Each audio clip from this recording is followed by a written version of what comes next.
Welcome back, Beer and Boots podcast listeners. I feel like with that introduction song, I need to be in my Batman costume saying, I am Batman.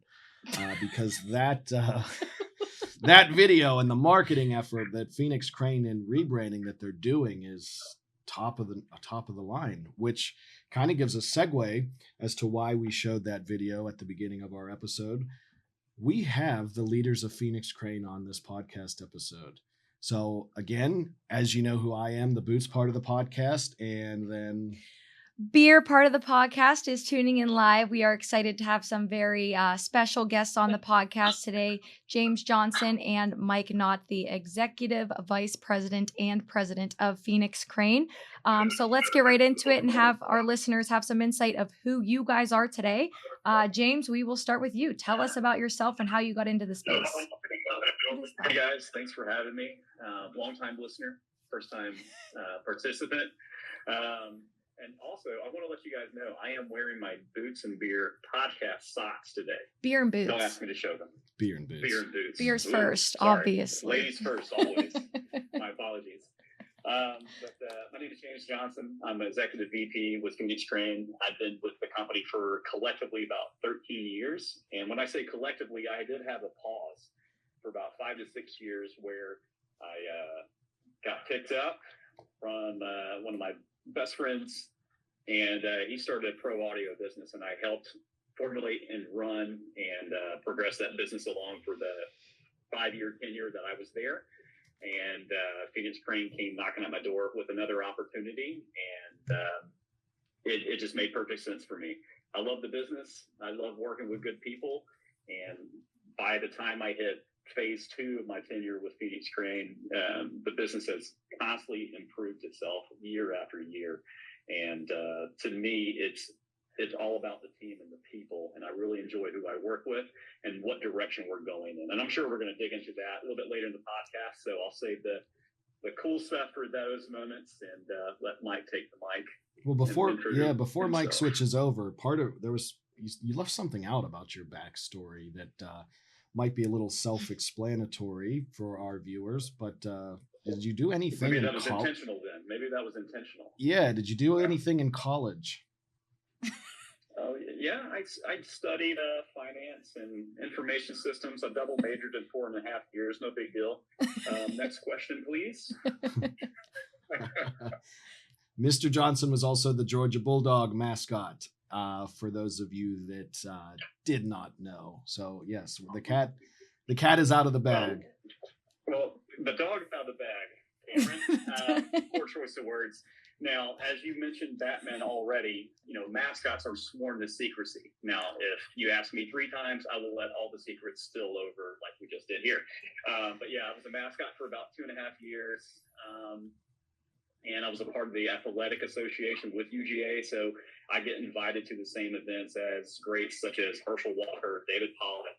We're all just fine-tuned athletes, so comes with the territory. All right, Mike, your intro. We'll pass it. Good luck following that. Well, James is definitely a little more exciting than I am most of the time, but for my story, I was involved with cranes and rigging when I worked in the oil field in North Dakota, and it really introduced me to what this industry was and what it could be. And I started with Phoenix Crane, actually operating the fuel truck that we have in 2016, and quickly got my NCCCO and operating a crane and worked through the safety position. That, and it's all been just a kind of a wild ride since then. And February 1st of this year became president of the company. So it's like I said, it's been quite a ride. Same as James said, actually, we do it for the people we work with here.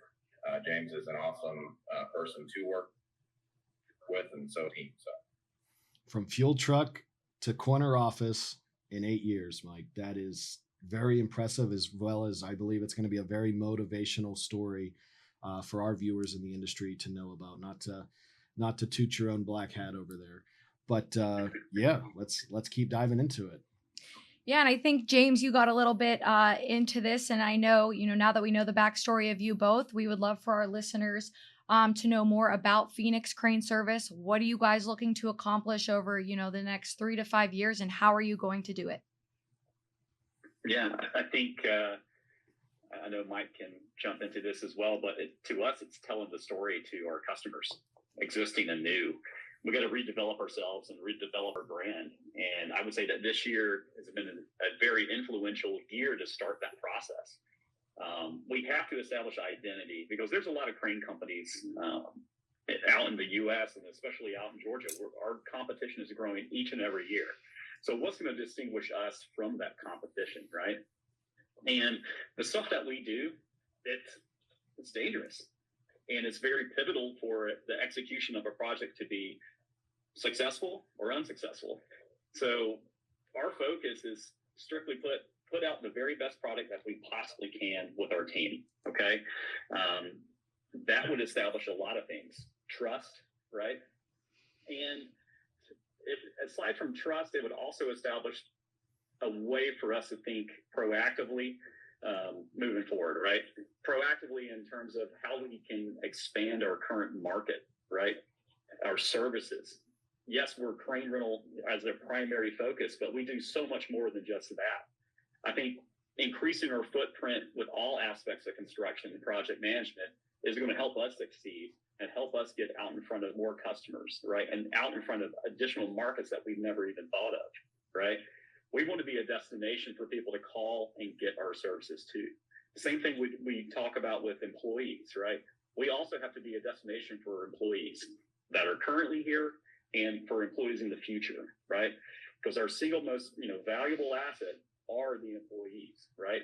After that, it will be customers, right? They kind of like follow the same pathway.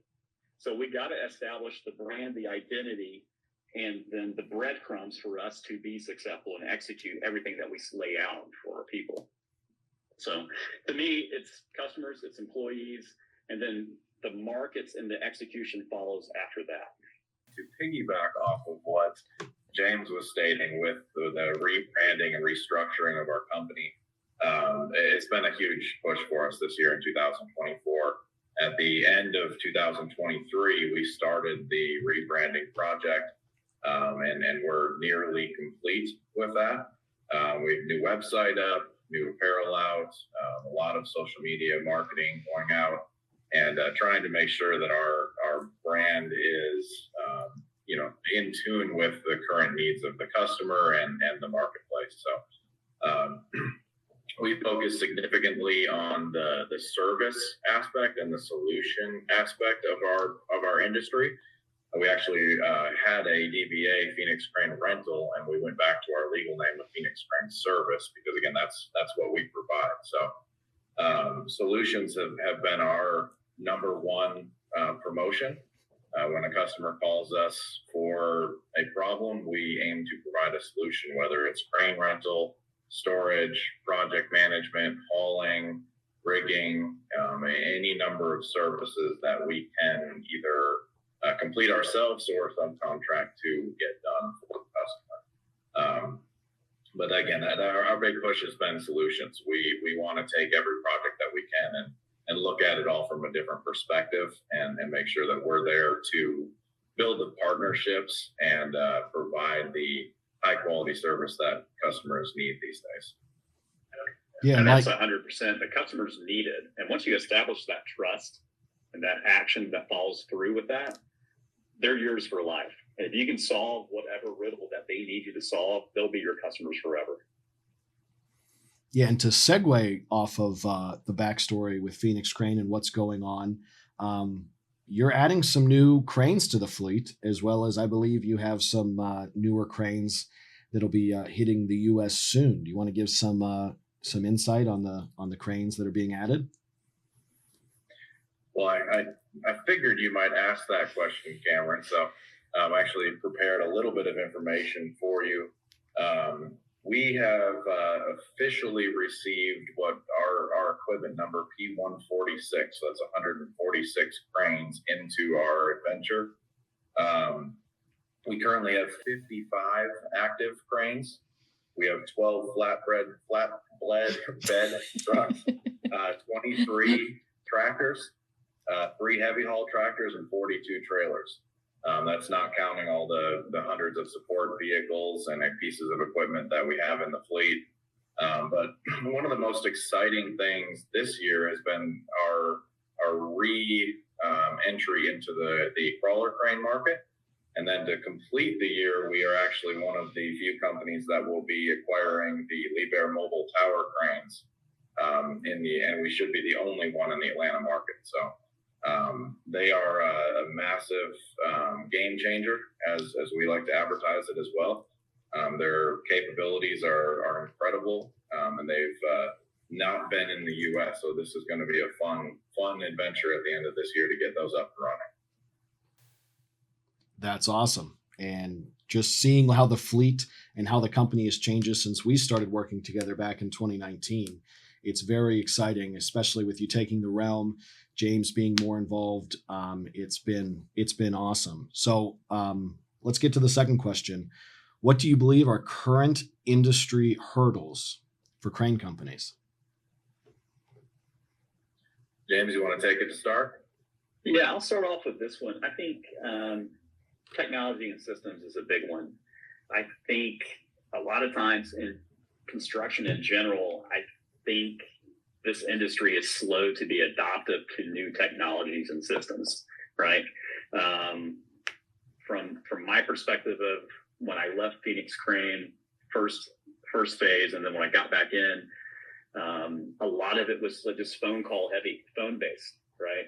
A lot more project managers are strictly, just submitting information via email now, or now Teams calls, so it's adapting a little bit to newer technology to make things easier, right? For us to be effective. And right now we're floating around with multiple systems that help with our deliverables, right? I haven't found, nor Mike has found, a one-stop shop that puts everything together, right? We do a lot of mix and match of systems and processes.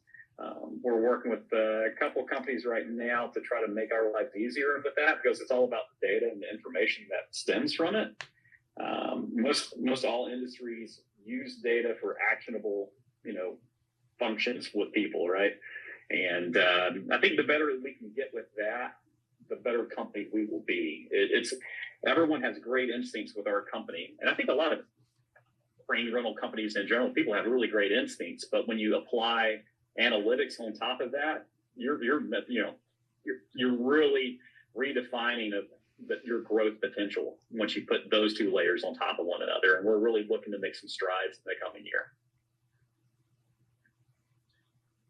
And I think one thing James and I talked about before getting on this podcast for you guys was a lot of the hurdles on the operational side are the current workforce. Cameron, you and I sit on a few committees that work and try to solve that problem, through SCNRA. But the workforce and the generation of people that is incoming into this industry, it's a lot different than it was 10, 15 years ago. And I think that's going to be the number one investment for us is, culture, training, and trying to make sure that we kind of nurture people into these positions, because it is a highly skilled trade. And that's not what's being promoted every day at a lot of the schools or, colleges, things like that. So that's a big item that we talk about and deal with weekly, recruiting and how to do it. And then I would say the second most pressing thing, simply because I end up doing it every day, is the compliance end of what we do.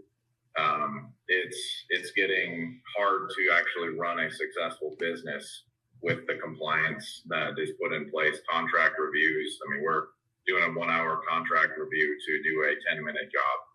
And it's getting more and more every day where we're having to simply review all of these standards that don't even apply to the job that we're doing, because people are simply pushing paper at this point. And I think that we can do a lot more training and less compliance at the end of the day, as far as just check boxes on paperwork. Yeah, and I'm glad you brought up contracts, especially with the time spent. And I love the example that you used, an hour-long contract review for a 10-minute job. We've spoke about it heavily just in the past 2 weeks of when you talk about, like, let's say a claim that occurs, going back to what gets agreed to in that contract really just sets the groundwork of how the job can how it can take place, as well as how it will respond with a claim. So getting into question number 3, because I think this is a good segue. What do you do to improve your risk profile, and what do you look for in a partner with this? I would say, Cam, our risk profile, as we defined in the first section of this, was our risk profile is broad because, again, we're a solutions-based company, not just cranes, not just transportation, not just rigging. We do a little bit of everything, and we aim to be experts in everything that we touch. So we focus on education significantly. We try to take the employees and provide as much training as absolutely possible. We make sure to show the specialists, all the details that's needed. We review these lift plans. We go through these things time and time again to go ahead and get everybody in the right position. On the leadership end of what we do, it's always leading by example. Our management team, we focus heavily on doing everything thoroughly, providing the right information, because a failure in our industry is one piece of information gone wrong can lead everybody down the wrong path. So making sure that we prepare, plan, and then execute, or plan, prepare, and execute is our number one priority. But as far as our risk profile, it's, like I said, it is broad, and the partners that we work with help us accomplish everything we do safely every day. We try to highlight the best of the best in our industry as far as our business partners and customers, and we provide training to them. We'll take training if they offer it. It's really building that partnership, because at the end of the day, with all of the customers, it's important that everybody goes home safely. So it takes quite the undertaking to make sure that happens. Yeah, ask the right questions, get the right people involved, and in terms of to the complexity of a lot of these projects, that paperwork and the compliance aspect is key, like you guys pointed out. And I know with Gallagher getting you guys involved to assist with that extra push to get the project over the goal line, really helped us out tremendously, having a partner to help in that regard. Okay. Because we're seeing more and more of these contractual situations evolve as we evolve and expand our market, right? A lot of these moments happen when you're dealing with bigger general contractors, and that's a good thing. That establishes us as a premier leader in getting attached to some of the more high-profile projects with some of our high-profile cranes and our high-profile employees. So it's a necessary step for us to evolve and grow and become the best crane rental company out there. That provides another great segue, because we have asked both of you quite a few questions, also known as 3. Some may view that as a lot, but now I want to turn it over to you guys. What questions do you have for us, and what can we answer for you and the members?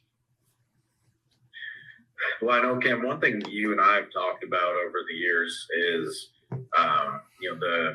the insurance industry as a whole can be a tough industry to navigate. But I was kind of interested to know what you and what Gallagher is doing to improve the insurance landscape as a whole.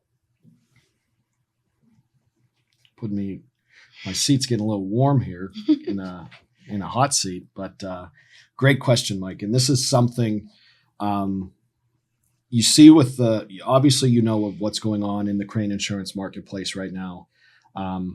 It is not the best. It's honestly the worst that it's been in the past 20 years per se.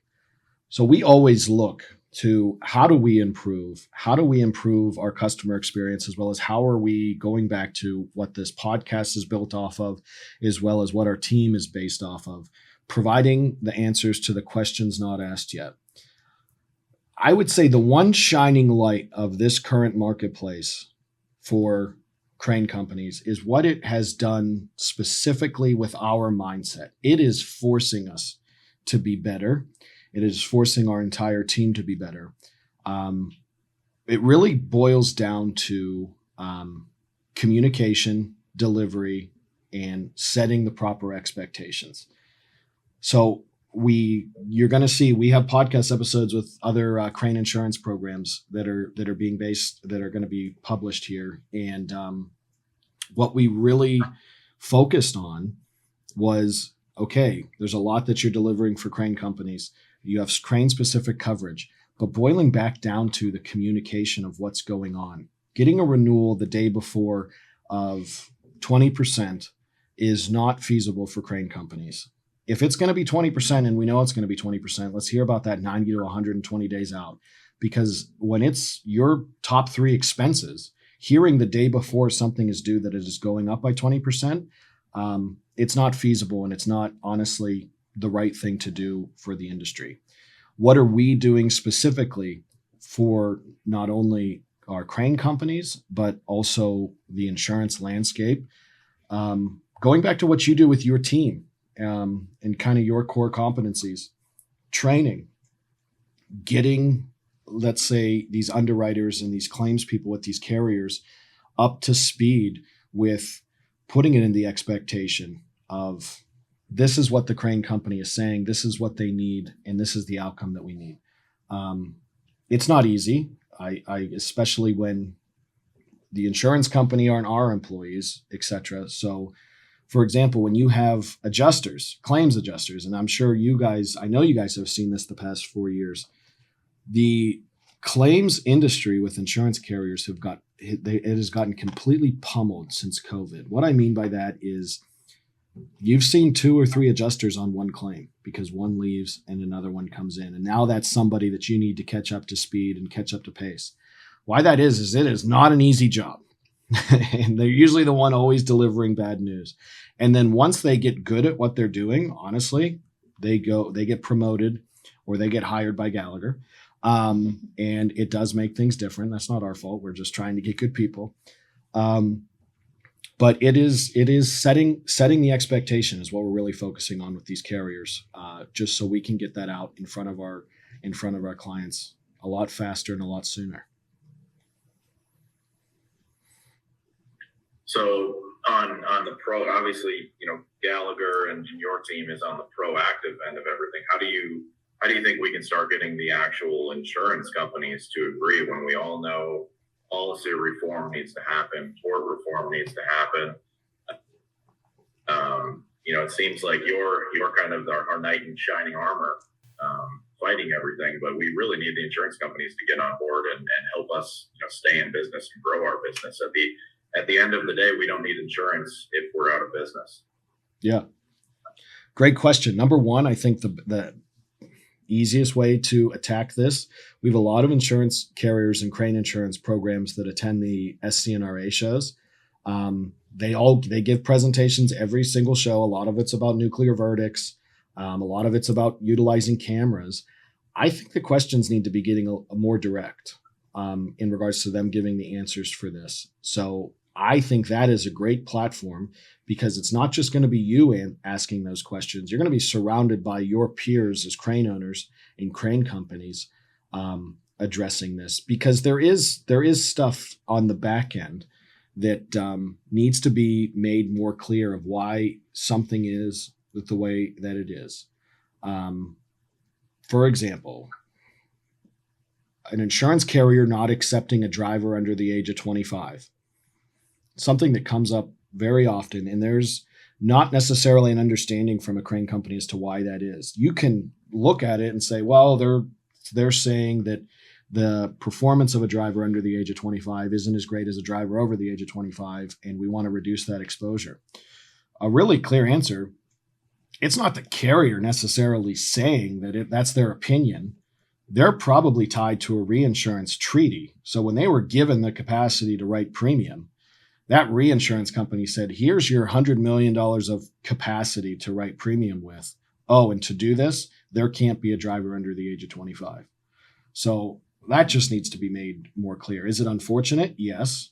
But that's something a crane company should be hearing 90 days before their renewal, not the day before. Because how many drivers do you have under the age of 25, Mike? And we probably have about 10 right now in different capacities, not all commercial. Yeah, and it would be unfortunate if you have a renewal the day before and you're told by your broker and your carrier that, hey, every driver under the age of 25 now can't drive for you tomorrow. So that's definitely not feasible. So moving that mountain, let's say, with the carriers, I think it needs to start with the focused ones. So the ones that come to these shows that we know of, National Interstate, NBIS, Skyward, Redstone. I think they need to be more directed with their questions, and they need to answer. Going off of what you were talking about there, Cam, as far as the drivers and the age of the drivers, in the industry and again on the committees that you and I are on, we focus a lot on the development of people. And there isn't anything harder when you're focusing on the development. And, when you tell somebody you can't be in an industry until you're 25 years old, a lot of the entry and the training happens in that age group. And I believe that it should be up to the companies, to take the responsibility and to properly train and continual training on those employees, because that is how we are going to grow the workforce in this industry, is allowing people to get started, when they're in their younger 20s, to train crane operators, to train heavy haul drivers, all these very highly skilled positions that we need to be able to start younger than 25. Yeah. And so how we like to set it up, and we love working with carriers that just don't draw a hard line. And like I mentioned earlier, they're drawing the hard line mostly because they're being told by reinsurance that is the rule. You can't break it. But we're understanding with carriers that, okay, you have a driver under 25, you have a driver under 21. It's not just written in the policy that they are excluded, but let's say you have a driver under 21. We're totally open for them asking more questions, as well as needed more information to get this driver on board, or even switching that they're monitoring their MVRs quarterly. That is reasonable to us. And those are expectations that I think we can definitely get set with the crane company, because it is understanding, okay, your carrier is going to agree to insure your driver that's 20 years old. But here is what they're going to need to make that happen. Obviously, they're going to be under the microscope a little bit more, but it's better than just saying they can't drive. Yeah, agreed. I mean, we're all in this together to do it safely. So by working together as a team, providing additional training, and different inspections, like you said, running MVR reports, I think we can accomplish the goals that are needed. Any other questions for us, guys? The only one I had written down, Cam, was just asking kind of what are your goals for your team in the crane and rigging space. I know you guys have done a lot to overhaul and grow. It's interesting to kind of see where your eyes are on the future. Great question. I'll answer the first part of this, and then I'm going to switch it over to our beer portion, because if you just even look at the evil eyes I'm getting, she's like, let me answer this. So oh no, you national crane director, you run with it. We have a very unique opportunity, as well as we've had a very unique opportunity for honestly the past 6 to 8 years. A lot of our competitors, I'll say it, they're getting to retirement age, and they've been doing this for quite a long time. The issue that you have when you do this for quite a long time, just like any industry has, there is more exposure of getting complacent. So what we always face every day when we get into the office is, how do we prevent ourselves from being complacent?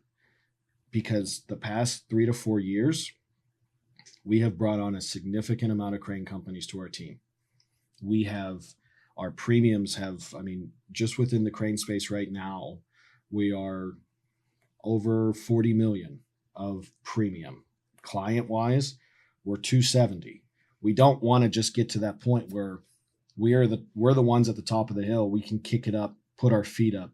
No. How do we continue to drive forward? So as far as our goals with the development, when you look at our team as a brokerage team within the crane space, everybody thinks that we're just salespeople. Okay, we need to get more producers on board to go sell what we're doing. Our core focus is how do we make sure we continue to be the best at client service? Our client service managers, our client service representatives, are they getting the exposure of not just being able to send a certificate, but are they understanding how a claim works, how they can follow up with people, how they can delineate coverages? So if you have a crane that goes down and this is your limit for the recovery of getting that crane out, and let's say the limit's $25,000 and you just paid $80,000 to get it recovered, and there's that delta of that coverage. What other ancillary limits can the insurance carrier be convinced to get up to that cost? It's not just being black and white in that. As well as we want our team to get a little bit uncomfortable. What we mean by that is having the direct conversations with clients, having difficult conversations with clients. Not every conversation is easy.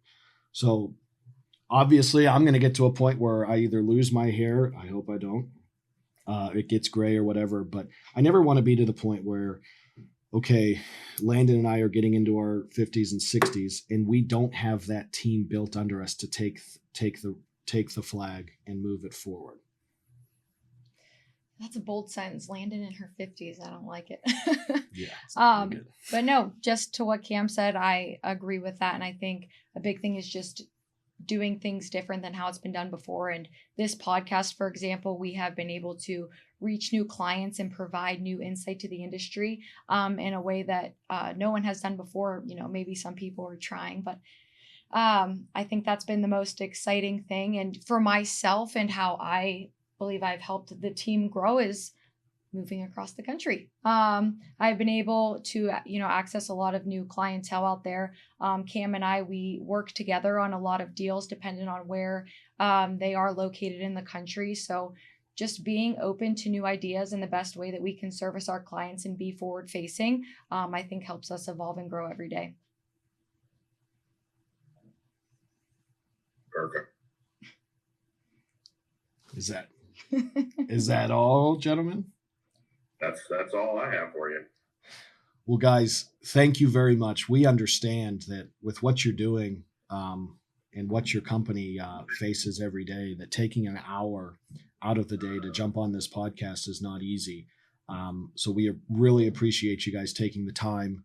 And we cannot wait for our listeners to hear your story and hear it directly from you guys. So thank you very much. Game 1 of the NFL season is Pittsburgh in Atlanta. So is it? I'm sorry for your loss, but we're looking forward to it. Thanks, Mike. Thanks, if we James. want to make a friendly wager, we can settle it right here and it can be documented. So when we do win, they'll hold you accountable to pay up your debts. How about that? Let's bind this contract. What is it, James? You'll be hearing from my attorneys. So Your people are I'll get them people. to draw Our people will get draw with your the people. docs up and then have your team review it. So Perfect. Thanks, guys. Thank you. thanks for having us.